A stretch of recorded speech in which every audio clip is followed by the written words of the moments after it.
د شوروي اتحاد د ړنګېدو وروسته د نړۍ په تاریخ کې نوی سیاسي پړاو پیل شوی دی. د دې پړاو نښانې په کمونیستي ډیکتاتور باندې د ولسوالۍ بری، د ښکېلاکي ځنځیرونو ماتول، د ویشل شوو ولسونو بیرته یووالی او د خپلواکو هېوادونو جوړېدل دي. د نړۍ نوی سیاسي نظم جوړیږي او نوی سیاسي نقشه منځته راځي چې دا پښتنو ته د یووالي او خپلواکۍ زیری ورکوي. Nach der Auflösung der Sowjetunion hat in der Geschichte der Welt eine neue politische Phase begonnen. Kennzeichen dieser Phase ist der Sieg der Demokratie über die kommunistische Diktatur, Zerstörung der Kette des Kolonialismus, Wiedervereinigung der geteilten Völker und die Entstehung unabhängiger Staaten. Eine neue politische Ordnung der Welt ist in Entstehung, eine neue politische Landkarte der Welt ist gemalt. Dies ist eine gute Nachricht für die Einheit der Unabhängigkeit der Pashtunen. د پښتنو یو خپلواک هېواد پښتونخوا په سیمه کې د سولې، ثبات او ولسوالۍ تضمین دی چې د آسیان د هېوادونو ټولنې په نمونه سره د ګاونډي هېوادونو سره د خپلو ګډو علایقو په بنسټ د سیمې او د نړۍ د انسانانو د هوسایۍ دپاره ګډ کار کولی شي.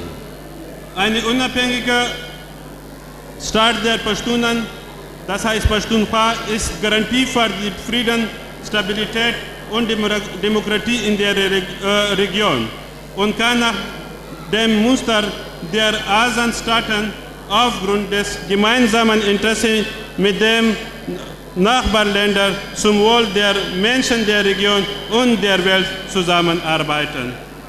کله چې موږ د پښتونخوا څخه خبرې کوو نو مطلب مو د احمدشاه بابا افغانستان دی. د احمدشاه بابا لپاره د افغانستان او پښتونخوا نومونه یوه معنا لرله. کله چې احمدشاه بابا د ډیلي تخت ونیو نو ویې ویل د ډیلي تخت هېرومه چې رایاد کړم زما د خپلې پښتونخوا د غرو سرونه. Wenn wir von Pashtunkhwa sprechen, so meinen wir das Afghanistan von Ahmad Shah Baba. Für Ahmad Shah Baba waren die Begriffe Pashtunkhwa und Afghanistan synonym. Als Ahmad Shah Baba Delhi erobert hatte, sagte er, die Krone von Delhi vergesse ich, wenn ich mich an die Spitze der Berge meiner Heimat Pashtunkhwa erinnere.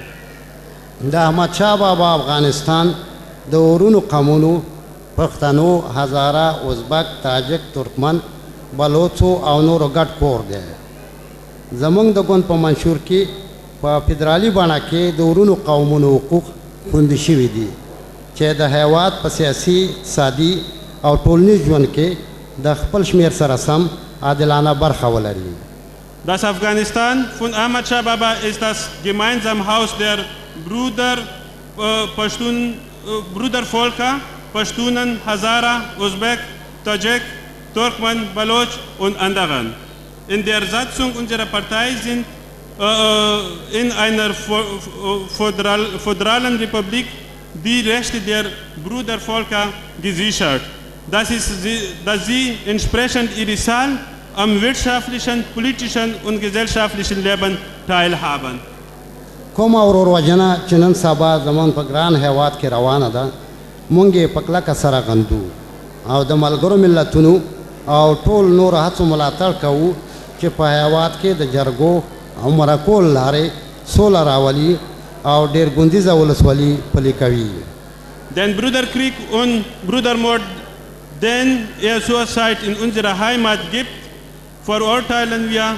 Wir unterstützen die Bemühungen der Vereinten Nationen und anderen, die mit den Mitteln der Jirga und durch Gespräche den Frieden und eine pluralistische Demokratie in unserer Heimat etablieren wollen.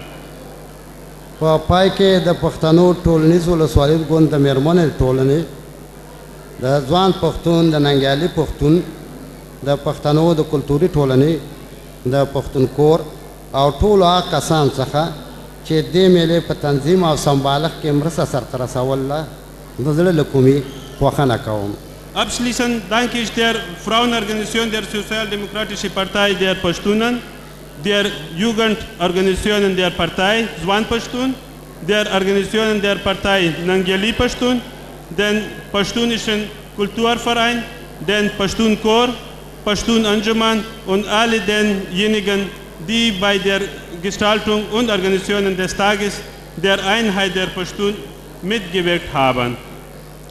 د ټولو زیاته خوښنه د پښتو د نامتو فنکارانو استاد شاه ولی، انور خیال، صایب ګل او انشوا څخه کوم چې دا میله یې په خپل فن او هنر رنګینه کړې ده.